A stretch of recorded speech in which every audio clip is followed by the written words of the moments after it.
Eu sou Karina Okajima Fukumitsu e você faz parte do programa Café com Karina.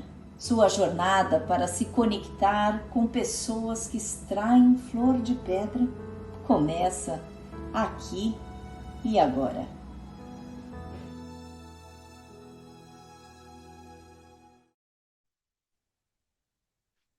Meus queridos, minhas queridas, muito boa noite a todos e mais um programa Café com Karina. É uma honra estar com vocês para partilhar histórias e pessoas, principalmente, que inspiram. Pessoas que sabem como extrair flor de pedra.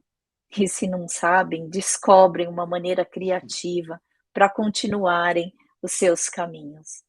Eu tenho um grande privilégio de trazer e convidar, ter recebido, inclusive, a forma tão carinhosa de Daniel estar comigo. Então, quero apresentá-los para Daniel Rocha, vocês, para uma pessoa que tem sido um grande colaborador e uma pessoa inspiradora no tratamento da esclerose múltipla, e foi por esse motivo que eu o convidei.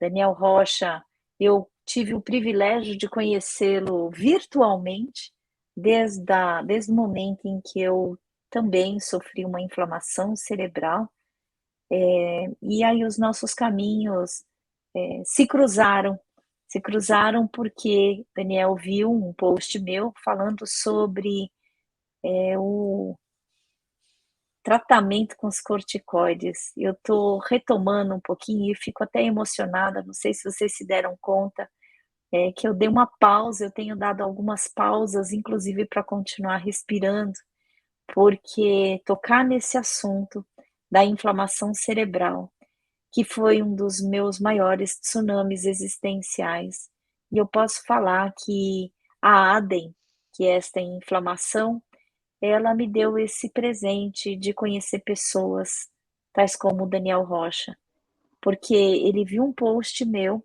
me escreveu uma mensagem para falar sobre os corticoides e o tratamento e sobre a esclerose múltipla que ele também estava vivenciando.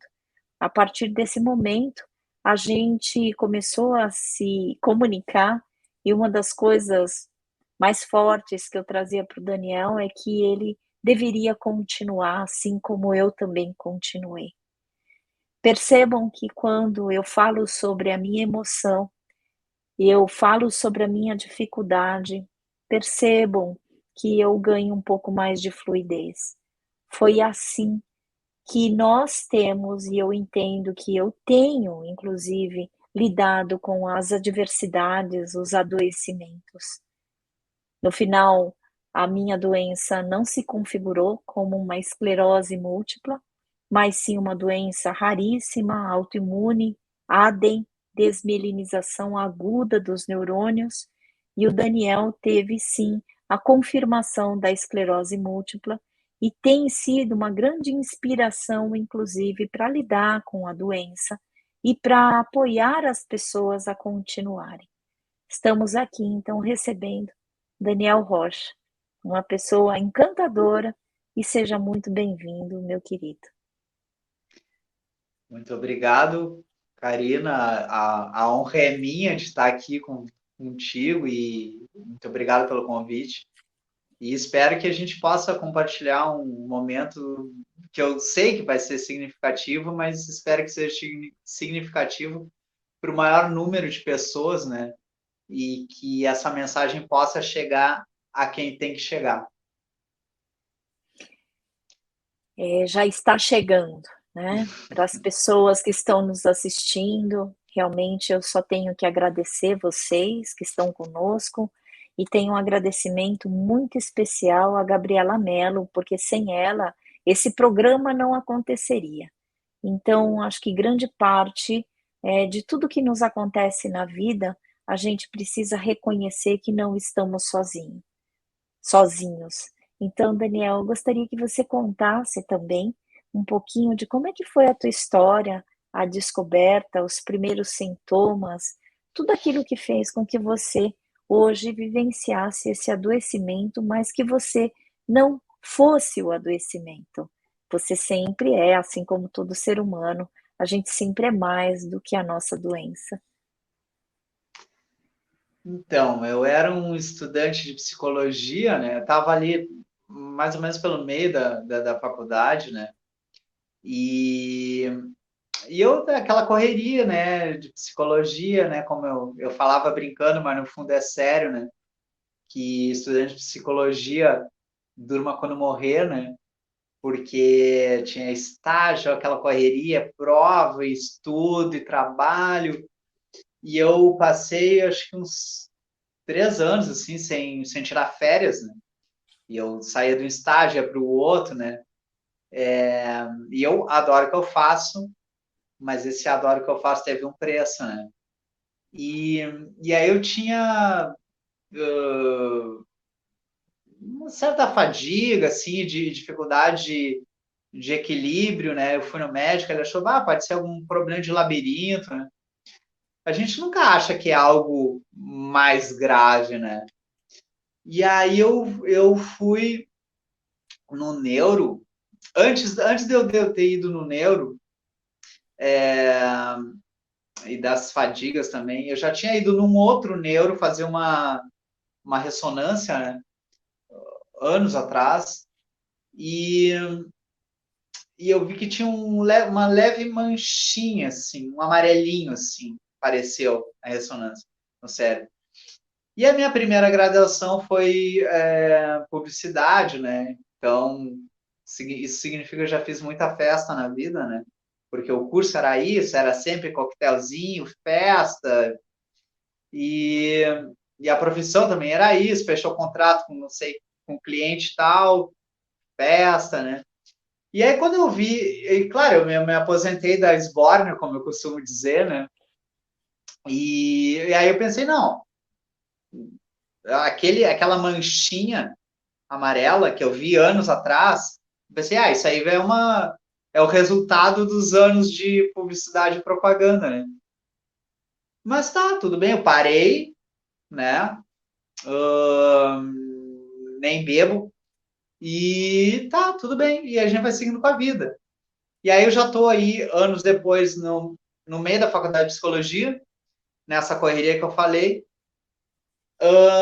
e aí eu sentia fadiga, dificuldade de equilíbrio e tal. E aí eu fui fazer uma outra ressonância. E aí, aquele amarelinho, que era só um amarelinho, ele estava muito grande. Muito grande. E aí o neuro, e a minha mãe estava do lado, né? Ele olhou e para mim disse assim: Tu bebe? E aí eu disse: Não, mas eu já bebi, né? E aí ele falou que isso que tu tem uma deficiência muito grande de vitamina D e o álcool dá isso. E aí ele disse assim, e aí ele suspeitou de esclerose múltipla. Quando eu ouvi aquilo ali, assim, eu disse, não pode ser, não pode ser, não,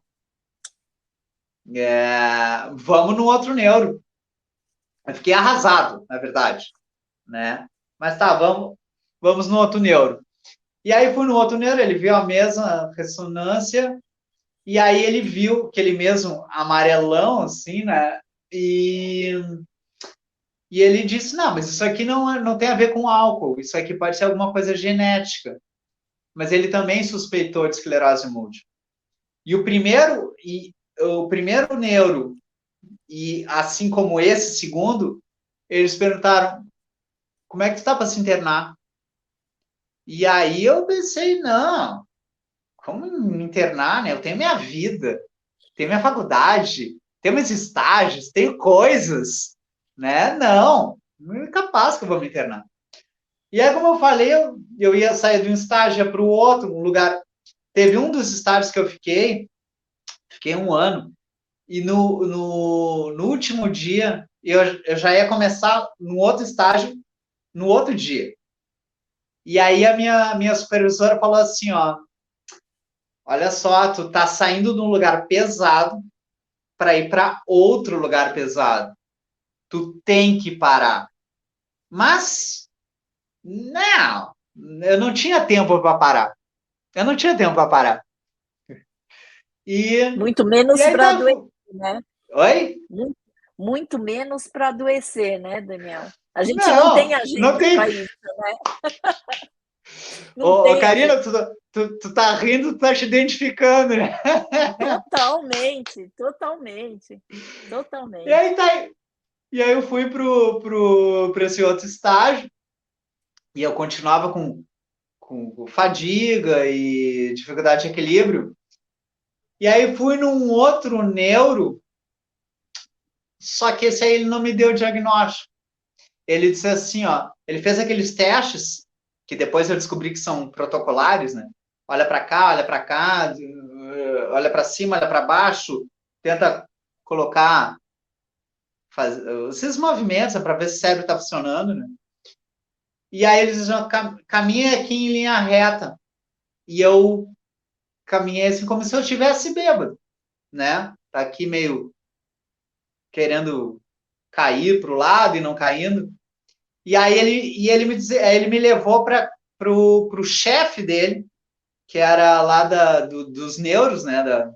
O chefe da equipe de neuro. E aí eles assim, caminha aqui para ele ver. E aí eu caminhei e aí eles ficaram conversando, eles não me falaram nada. E aí, eles só me disseram assim, ó, olha, a gente tem uma suspeita, mas a gente precisa ter certeza. Como é que tu tá para te internar? Aí a pessoa falou, terceiro, né? Falou isso. Aí eu disse assim, tá, deixa eu lá falar. Eu tava no meio do estágio, né? Desse outro estágio, né? E aí eu pensei, não, deixa eu lá falar com minha supervisora, com o meu estágio, e vamos ver. Porque nunca o importante não é a saúde, né? O importante é o estágio, é a nota que vão me dar, né? E aí fui lá falar aí com a supervisora, e ela disse, não, vai, tu é um baita de um estagiário, tu acolhe bem, tu trata bem todo mundo, tu faz o que tem que fazer, tu é um ótimo estagiário, tu faz o que tem que fazer. Vai lá, te trata, te interna, e eu me lembro que ela disse, só volta quando estiver bem. Uau. E aí fui, me internei, né? Aquela coisa, né? Nem tu, nem ninguém sabe o que vai acontecer, né? Eu me lembro até que uma colega, essas coisas da vida, né? Que ela mal me dava oi, mas quando eu fui sair na sexta-feira, eu tava saindo assim pela porta e ela pegou e me deu um abraço. E, e aí tá, eu fui isso numa sexta-feira. Aí eu me internei na segunda-feira. Foi dia 8 de maio de 2017. Aí tá, fui, internei, aí o primeiro dia, aquela fazendo aqueles exames, faz aquele exame da lombar, né, que tira ali pro líquor, né? Tá, e fui fazendo Nossa, exames, beleza. E aí, dói, oi? dói. Não, não, eu achei que Aquele tinha exame dito, doido. desculpa, achei que tinha dito alguma coisa. Porque aí tá, quando chegou no fim do dia, que aí todo mundo foi embora, fiquei eu, levei alguns livros até para ler, que depois eu pensei, bom, tá aí as férias que eu não tinha tirado, né? Tu vai parar por bem ou por mal, né? E aí no outro dia, eu comecei lá nos pré-operatórios. E aí no outro dia, no segundo dia, chegou um colega de quarto e tal, virou um carnaval aquilo lá, e já levou os amigos dele e tal. Tá, tudo bem, né? Para mim tudo era novo, sabe? E aí no terceiro dia, eu comecei ninguém me falou que eu tinha, mas no terceiro dia eu comecei a tomar corticoide. E aí nesse meio tempo, uma colega minha, felizmente, ela me emprestou um tablet, porque eu achei que ia ficar incomunicável, né? Eu não tinha, mal tinha celular, assim, não sabia o que ia acontecer. E ela me prestou um tablet e através desse tablet eu comecei a escrever. Eu comecei a me comunicar com o mundo. Fazer tipo um diário de bordo, assim. Ah, tô aqui no hospital, não sei o quê. Não, não, não. Porque, na verdade, eu não sabia o que estava acontecendo.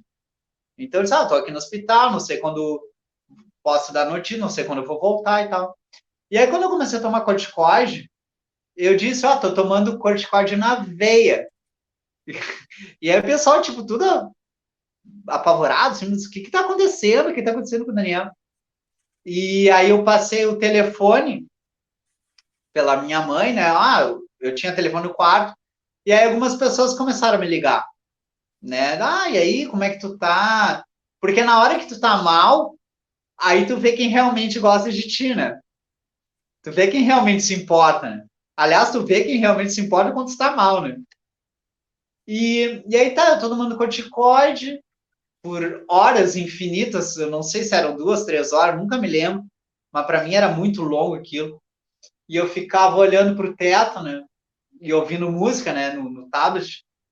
Mas ali eu aprendi que se você não para, a vida te para. E que eu disse, não tinha tempo para nada, ó.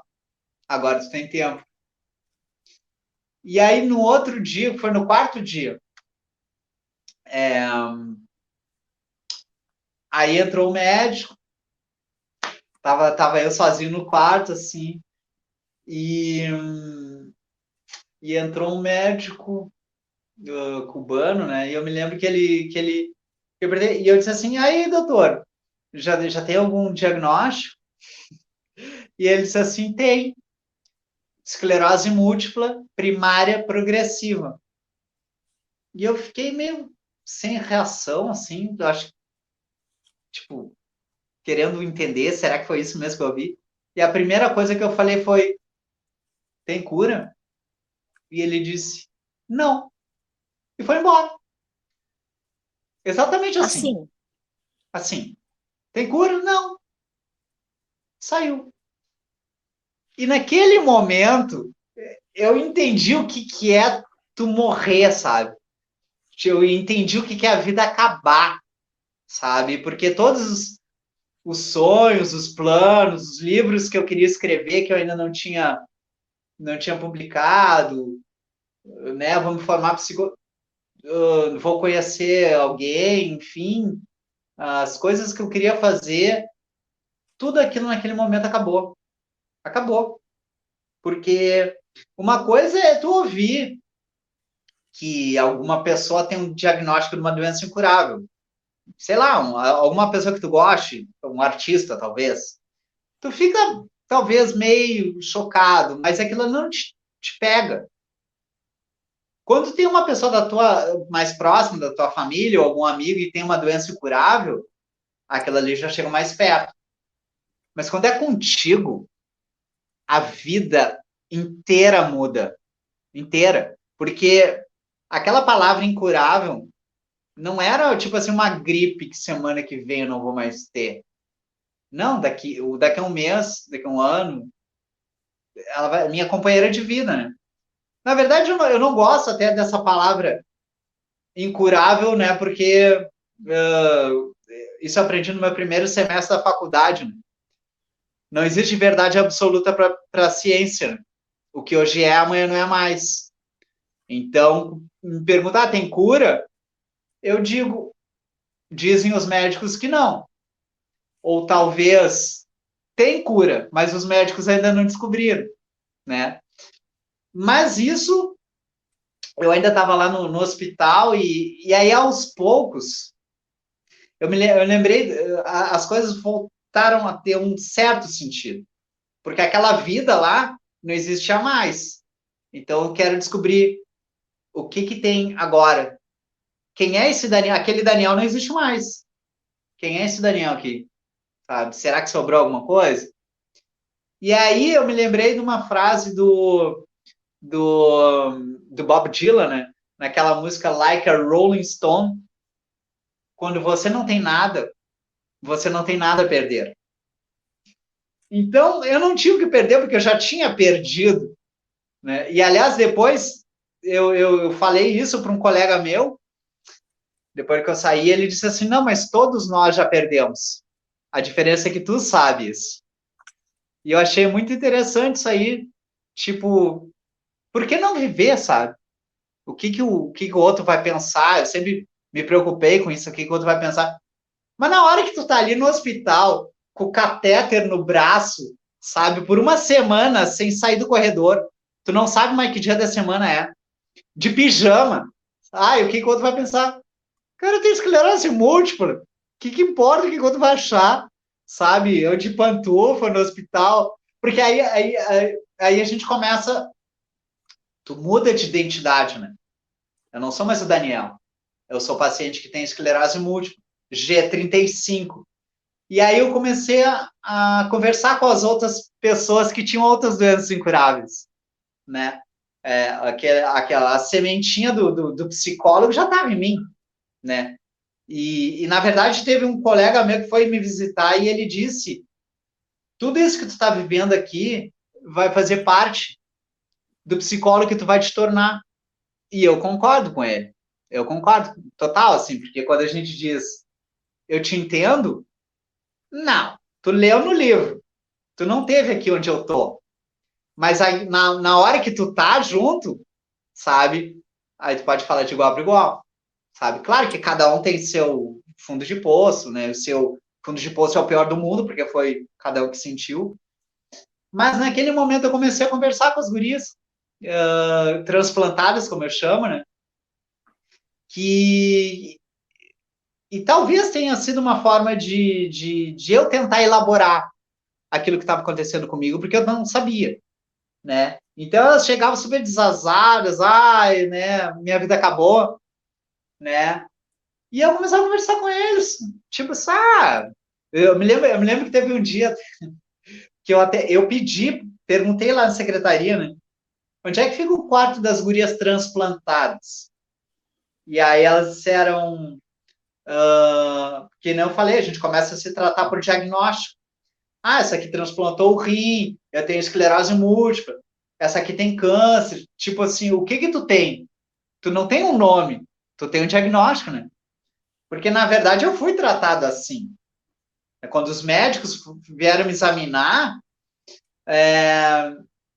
eu me lembro que ele entrou uma equipe assim, e o de estudantes, e aí o chefe disse assim: não, não fala para eles o que que tu tem, deixa eles podem te examinar, vão ver se eles descobrem.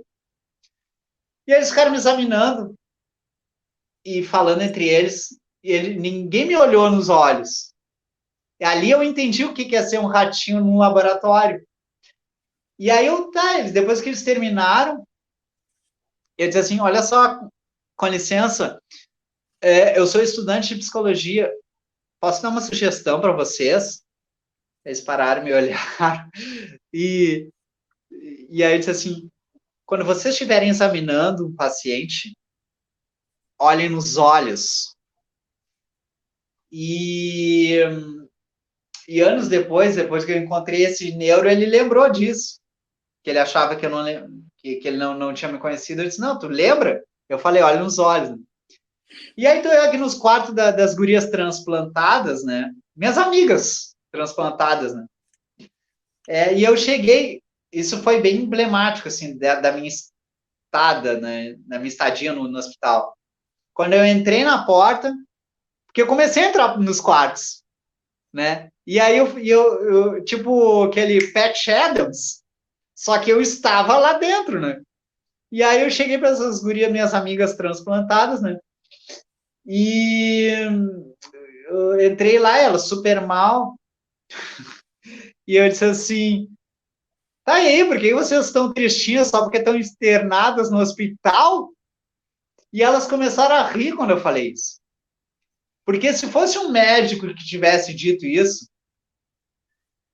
seria mega insensível. Mas eu não era um médico. Eu era. Eu estava falando para minhas iguais. Eu estou falando aqui, ó. Tu tem uma doença curável? Eu também tenho. E aí? O que nós vamos fazer? Sabe? E aí eu passei, acho que uns 10 dias lá no hospital, e tudo foi uma experiência de vida. Não tem como tu achar que tu vai sair depois, a tua vida vai ser... A tua percepção de mundo, do ser humano, vai ser a mesma, né? Depois que tu sair. E aí eu saí não querendo sair. Porque eu pensei, pô, essa loucura da sociedade já me jogou aqui e agora eu vou voltar para isso? Eu não queria vir. Mas os médicos disseram, olha, a gente não tem mais nada o que fazer por ti aqui, então a gente vai te dar um medicamento desses mega caros, né?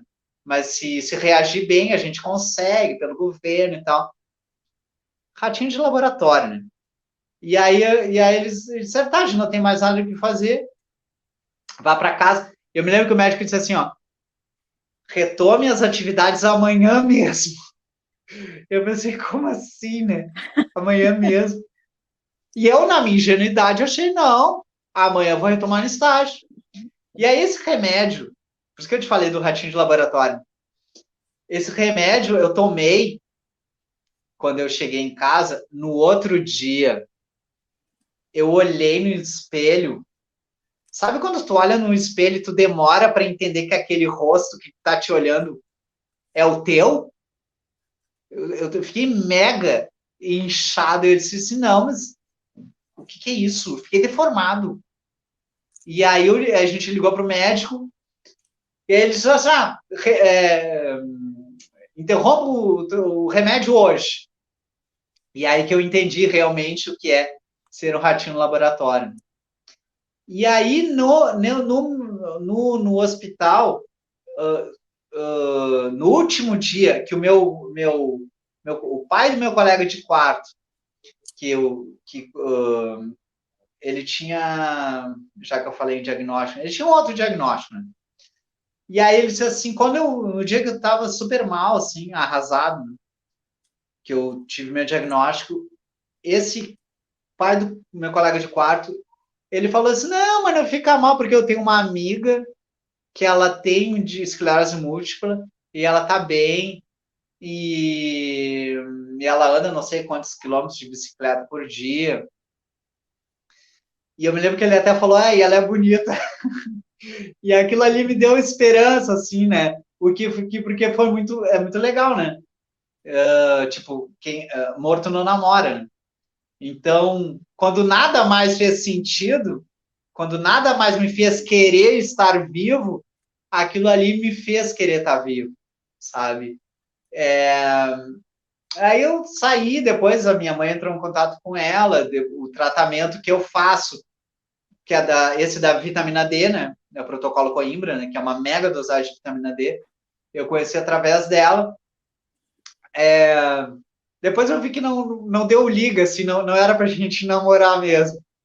Mas isso não importava. O que importava é que algo me fez querer estar vivo.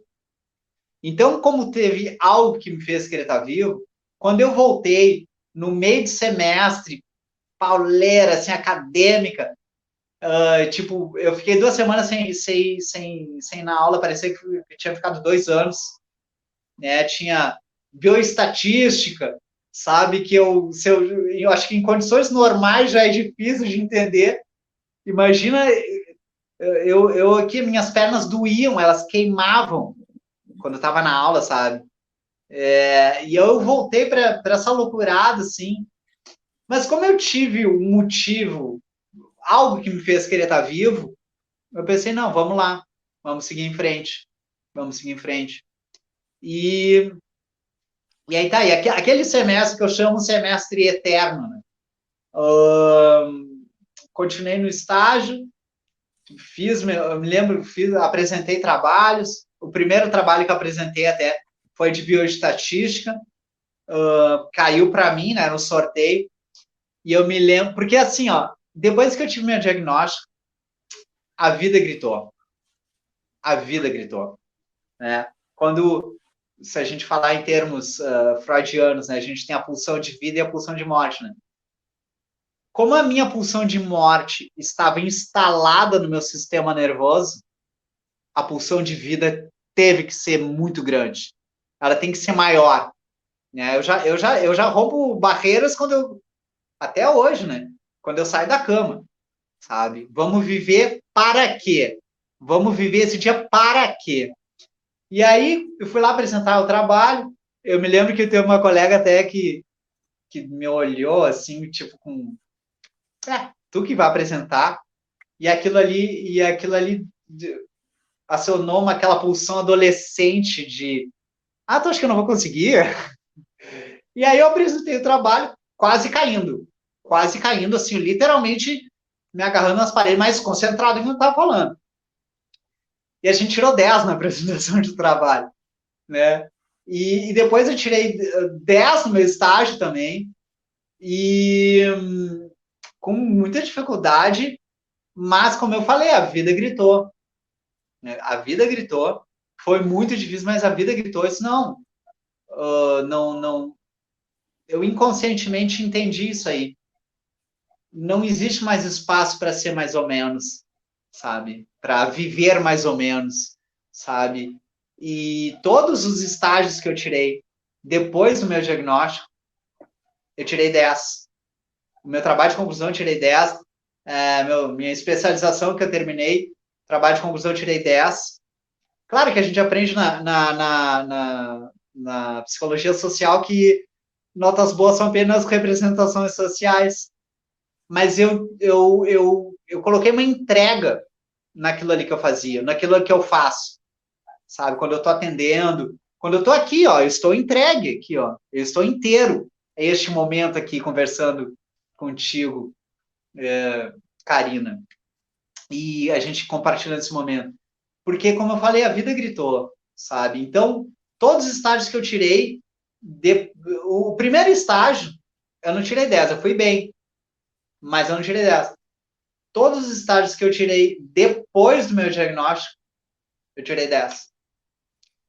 Publiquei meus livros também, né? Porque a vida gritou. Tu quer falar alguma coisa? Senão, Eu quero, Daniel. Primeiro, por assim, favor. fico bastante emocionada fazendo inclusive uma retrospectiva da minha história, acompanhando a sua. E queria te perguntar o que significa tirar 10 depois do diagnóstico de esclerose múltipla, sabendo que você tomou, então, uma outra dimensão da situação de você estar vivo. Você pôde, parece, atualizar, né? E ressignificar o valor da gente continuar vivo. E eu gostaria que você falasse isso. Quando você endossa, tirei 10 e tirei 10, mesmo depois, isso significa que talvez exista, né, uma dimensão maior do fato de tirar 10, porque não é só o 10, mas a representação de receber a nota máxima, apesar da dificuldade que subtrai a gente, que faz com que a gente se sinta bastante limitado. Então eu queria que você contasse um pouco, hoje, a sua melhor inspiração para você ser quem você é. Três pontinhos, meu querido. Então, eu antes da psicologia, assim, eu fui voluntário da Cruz Vermelha, alguns anos trabalhando com essa galera aí de álcool e outras drogas, né? Eu me formei, eu sou consultor em dependência química, né? Antes de entrar na psicologia. E eu conheço e tenho um grande carinho, um grande respeito pelos grupos, os grupos de autoajuda, grupos em geral, né? E porque ali eu vi, né, pessoas, bom, eu mesmo, né, que tipo extraíram flor de pedra e pessoas que tinham perdido tudo e elas conseguiram voltar para a vida. Elas conseguiram voltar para a vida mesmo, depois de ter perdido tudo. E eu acho que essas pessoas são a minha mais inspiração, sabe? Essas histórias que eu tô há anos ouvindo, que eu amo ouvir, né? Eu acho que são a minha maior inspiração. Geralmente a gente fala uma pessoa, né? Mas eu acho que a minha inspiração, que ela é múltipla, né? são os grupos. São muitas pessoas que eu conheço e sou muito fã, respeito muito o trabalho dos grupos, né? Muito sério, né? E que existem no mundo todo, né? E desde quando que você vive a esclerose múltipla? Viver no sentido de diagnóstico ou viver? É, Eu tive meu diagnóstico foi em maio de 2017, foi dia 10, 11 de maio de 2017 que eu tive meu diagnóstico. E estou vivendo desde então, né? pois é, porque é isso, né? Você não morreu com o diagnóstico. Eu vejo em você muita luta, inclusive você, né, propagando essa conscientização dos tratamentos. Eu já te vi em algumas lives falando exatamente sobre a esclerose, e você tem uma ação que eu acho incrível. Eu gostaria que você falasse um pouquinho nos nossos minutos, né, finais sobre, né, o que você tem promovido andando, e traz o nome do projeto, como é que começou essa ideia e como é que você brilhantemente tem trazido realmente esse despertar de esperança. Então, antes de eu falar, eu queria dizer que foi tão maravilhoso aqui que eu nem vi o tempo passar, tá? Então, eu gravo meus 100 metros de reflexão, né? E esses 100 metros de reflexão, a primeira vez que... Tem um filme chamado 100 metros. Tem na Netflix esse filme, Tem. que é até um filme que eu preciso rever, que ele fala da história real de uma pessoa que teve esclerose múltipla, ou que tem, eu não acompanhei a vida dessa pessoa, mas que decidiu viver, decidiu inclusive competir em esportes. E aí fala que todos nós temos nossos 100 metros, né? E aí eu gravava já vídeos assim para falar de psicologia, falar do meu trabalho, né? Para passar alguma perspectiva para alguém. Só que os 100 metros de reflexão, eles começaram bem despretensiosamente, assim. Eu disse, vamos tentar aqui fazer uma coisa, se ficar muito ruim eu não vou postar, mas vamos ver minhas reflexões durante 100 metros. E aquilo ali eu gravei o primeiro e o pessoal começou a gostar. E outras pessoas disseram assim, bah, tu me inspirou, tu me ajudou, tu me ajuda a seguir em frente, porque eu tenho dificuldade para caminhar, né? Sabe? Então, 100 metros não é muita coisa. Claro, tem dias e dias, né? Mas assim, 100 metros para quem não tem o que eu tenho, grande coisa, né? Mas todos nós temos os nossos 100 metros, metaforicamente, né? Então eu tenho gravado, né? Se vou colocar a hashtag 100 metros de reflexão, dá para ver. Eu publico no Instagram, publico no meu canal no YouTube também. 100 metros de reflexão. E, e para mim é uma honra, assim, que algumas pessoas, inclusive que eu não conheço, dizem assim, Bato, tu tá me inspirando, tu tá me dando força para seguir em frente. Teve um desses que eu disse assim, não vai regar? E aí teve uma outra pessoa que está passando por uma questão bem difícil, e ela disse assim, não, eu não vou arregar. Tu é a minha inspiração, eu não vou arregar. Então isso, sabe, não tem preço. Não tem preço. Meus 100 metros de reflexão, né? E poder passar alguma coisa boa para alguém, né? Uma perspectiva boa para alguém. Porque isso me emociona muito, né? Eu tenho acompanhado algumas caminhadas que você faz nesses 100 metros de reflexão, e quando a gente continua caminhando, mesmo sem energia, isso é uma coisa que me toca e me deixa bastante emocionada, meu querido, porque essa talvez seja a maior inspiração que a gente pode oferecer para o outro. Apesar da falta de ar, apesar da fadiga, da falta de energia, da falta de, às vezes, vitalidade que a gente enfrenta, é possível, aos poucos e com passos muito lentos, a gente continuar a caminhar e andar na vida. Muitas vezes eu vejo você realmente andando de uma forma cambaleante, né? Do jeito que começou também os teus sintomas, começaram os teus sintomas e os meus também, né?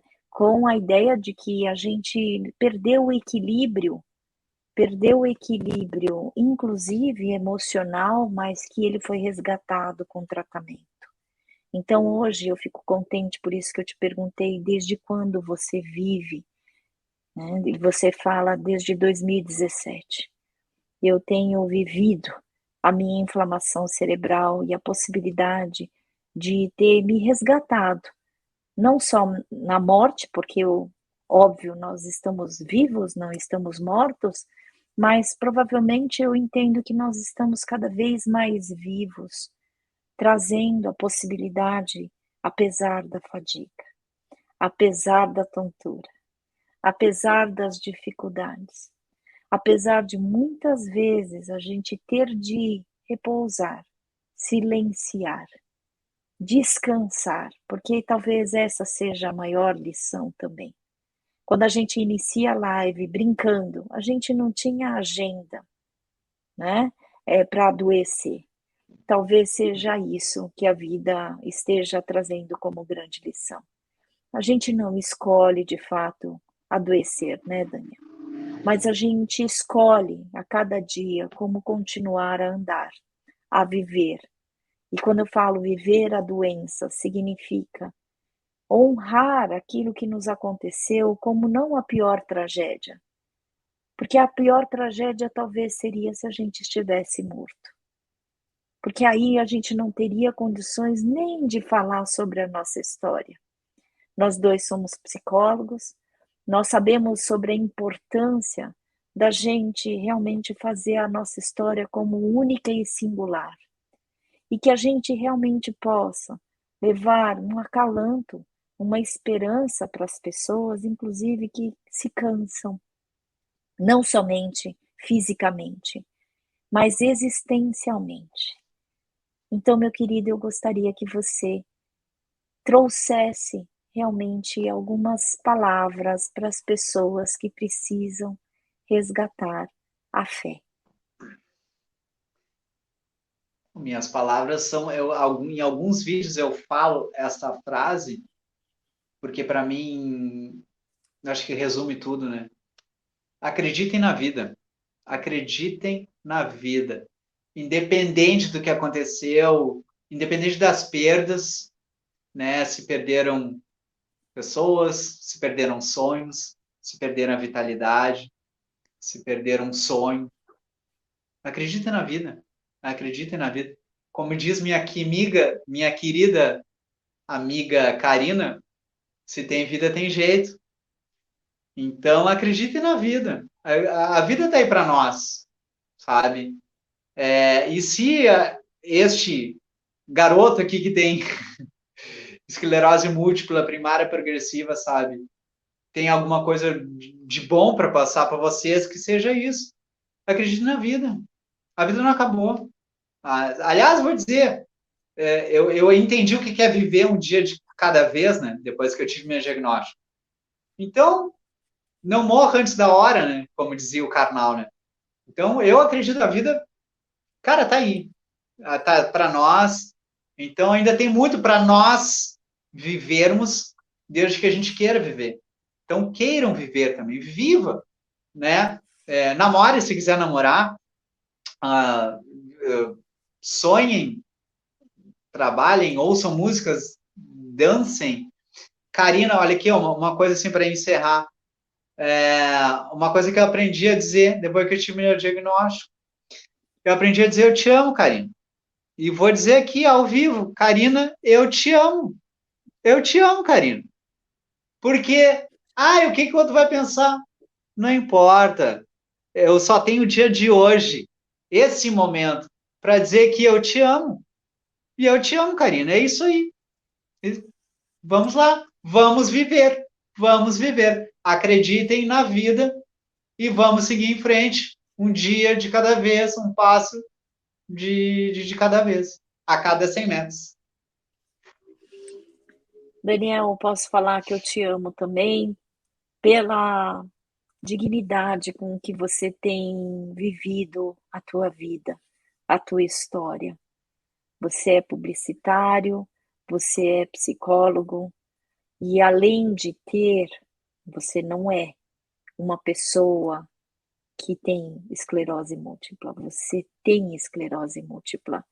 Então, o que eu amo mais é a tua história de luta, de credibilidade, de continuidade, apesar das dificuldades.